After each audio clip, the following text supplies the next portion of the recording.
நீ வந்து சீரியலை வந்து ஃபோனில் பார்த்துருப்ப, டிவியில் பார்த்துருப்ப.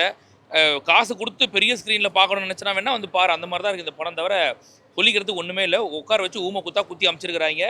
அப்படிலாம் இல்லை ப்ரோ. ஆக்சுவலி சீரியல் மாதிரிலாம் இல்லை. என்னன்னா ஒருத்தவங்களுக்கு ஒரு ஒரு பெர்ஸ்பெக்டிவ் இருக்கும். என்னன்னா ஒரே ஜானர் படம் பார்க்க போர் அடிச்சிரும்ல. இப்போ வெட்டு குத்துன்னு வடச்சென்னை மாதிரியே பண்ணிட்டே இருந்தா என்ன இவர் இதே மாதிரியே பண்ணுறாரு, ஏ சர்டிஃபிகேட் படம் தான் பண்ணுறாரு அப்படின்னு சொன்னீங்க.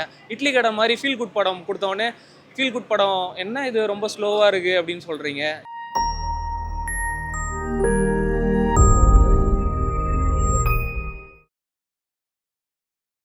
ஆனந்த் எல்ராய் கூட இது தேர்ட் காம்போ. ஃபஸ்ட்டு வந்து அம்பிகாபதி நடிச்சிருந்தாரு, அதுக்கப்புறம் அட்ராங்கிரு. ஸோ இந்த படமும் ஆஸ் யூஷுவல் சூப்பராக இருக்குது. தேரே இஷ்க் மெயின் அப்படின்னு ஒரு படம். அது ஒரு அற்புதமான ஒரு காதல் காவியத்தை எடுக்கிறோம் அப்படின்னு சொல்லிட்டு அதிபயங்கரமான மெகா சீரியல் எடுத்து வச்சுருக்காங்க உள்ள. ஏன்னா படம் கொஞ்சம் ஸ்லோவாக இருக்குது. ஃபர்ஸ்ட் ஆஃப் மட்டும் கொஞ்சம் ஸ்லோவாக போகும். அதுக்கப்புறம் நம்ம இந்த படத்து கூட கனெக்ட் பண்ணிக்க ஆரம்பித்த உடனே படம் நல்லாயிருக்கும். உட்கார முடியல அந்த அளவுக்கு பார்த்தீங்கன்னா தலை சுத்த ஆரம்பிச்சிருச்சு. ஏஆர் ரஹ்மான் மியூசிக் நல்லா பண்ணியிருக்காரு. அந்த படத்துலேயே மியூசிக் தான் ப்ளஸ்ன்னு சொல்லலாம். இன்னும் எதையுமே நம்மளால் வந்து ரசிக்க முடியல. பாடல்லாம் வந்து பார்த்தீங்கன்னாக்கா சாம் ஆண்டர்சன் பாட்டு மாதிரி தான் இருக்குது. எல்லாமே ராசாத்தி பாடல் மாதிரி தான் இருக்குது. பெருசாக என்ஜாய் பண்ண முடியல. மியூசிக்கும் பெருசாலாம் கனெக்ட் ஆகல. அதே மாதிரி தனுஷோட ஆக்டிங் ஆஸ் யூஷுவல் அவருக்கு கொடுத்த ரோலை என்ன வேணுமோ அதை மட்டும் நல்லா பண்ணியிருக்காரு.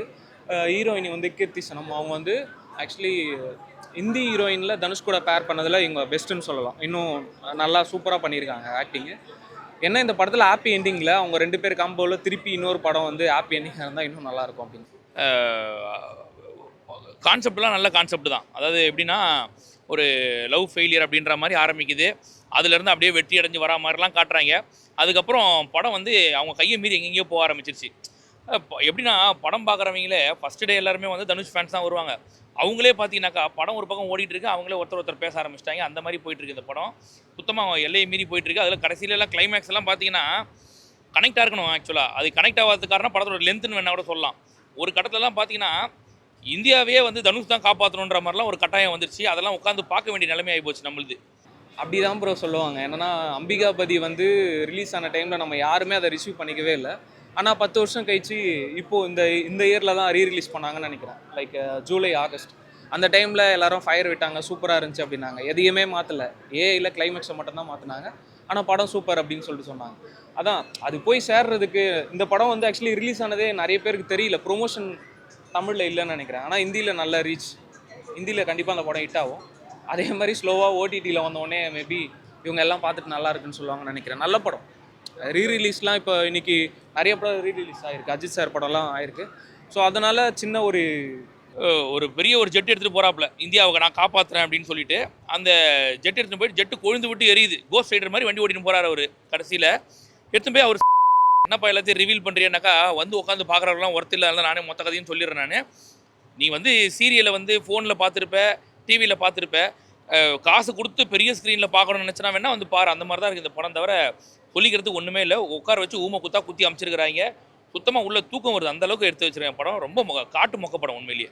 அப்படிலாம் இல்லை ப்ரோ. ஆக்சுவலி சீரியல் மாதிரிலாம் இல்லை. என்னன்னா ஒருத்தவங்களுக்கு ஒரு ஒரு பெர்ஸ்பெக்டிவ் இருக்கும். என்னன்னா ஒரே ஜானர் படம் பார்க்க போர் அடிச்சிரும்ல. இப்போ வெட்டு குத்துன்னு வடச்சென்னை மாதிரியே பண்ணிட்டே இருந்தா என்ன இவர் இதே மாதிரியே பண்ணுறாரு, ஏ சர்டிஃபிகேட் படம் தான் பண்ணுறாரு அப்படின்னு சொன்னீங்க.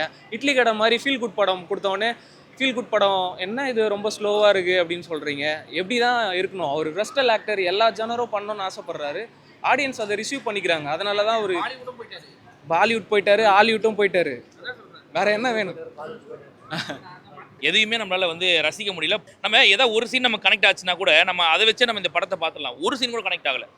படம் இப்படி போயிடும் அப்படின்னு பார்ப்போம். ஆனால் அப்படி போகாது. நீங்கள் இதெல்லாம் நல்லா படம் தேத்துறதுக்கான வழி நினைப்பீங்க. ஆனால் அந்த படம் அப்படி இருக்காது. படத்தில் என்ன சொல்ல வராங்கனாக்கா அவங்களுக்கே தெரியாமல் ஏதோ சொல்லியிருக்காங்க. அதுதான் படமே. அதாவது தனுஷ் வந்து ஒரு பொண்ணை காதலிக்கிறாரு. அந்த பொண்ணு வந்து இவரை காதலிக்காமல் ஏமாத்துது. அந்த பொண்ணை பழிவாங்க போகிறாரு. திருப்பி போகிறவர் திருப்பி வராரு. வந்துட்டு ஒரு யூபிஎஸ்சி எக்ஸாம் எழுதுறாப்புல. திருப்பி அதில் பாஸ் ஆகி வந்து பார்த்தீங்கன்னா ஒரு இந்தியன் ஏர்ஃபோர்ஸில் போய் சேர்றாப்புல.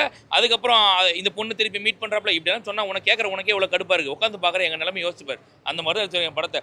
படம் வந்து அதான் எதை நோக்கி போகுதுன்னு அவங்களுக்கே தெரில. பொறுமை இழந்தால் உட்காந்து பார்க்குற மாதிரி இருக்குது. சூற மொக்க படம் உண்மையிலேயே ரொம்ப மொக்க. ஸோ நல்லா இருக்கு ப்ரோ. ஆனால் பெர்ஸ்பெக்டிவ் தான். ஆடியன்ஸோட பெர்ஸ்பெக்டிவ் எல்லாருக்கும் டிஃப்ரெண்ட் கைண்ட் ஆஃப் திங்கிங் இருக்கும். ஒருத்தவங்களுக்கு மாறும். நான் தனுஷ் ஃபேனுன்றதுனால சப்போர்ட் பண்ணி சொல்லலை. ஜஸ்ட்டு ஒரு ஆக்டிங், அவரோட ஆக்டிங்காகவே படத்தை பார்க்கலாம். நல்லா நடிச்சிருக்காரு. சூப்பராக இருக்குது. அவர் அழற சீனில் நம்மளை அழ வைக்கணும்.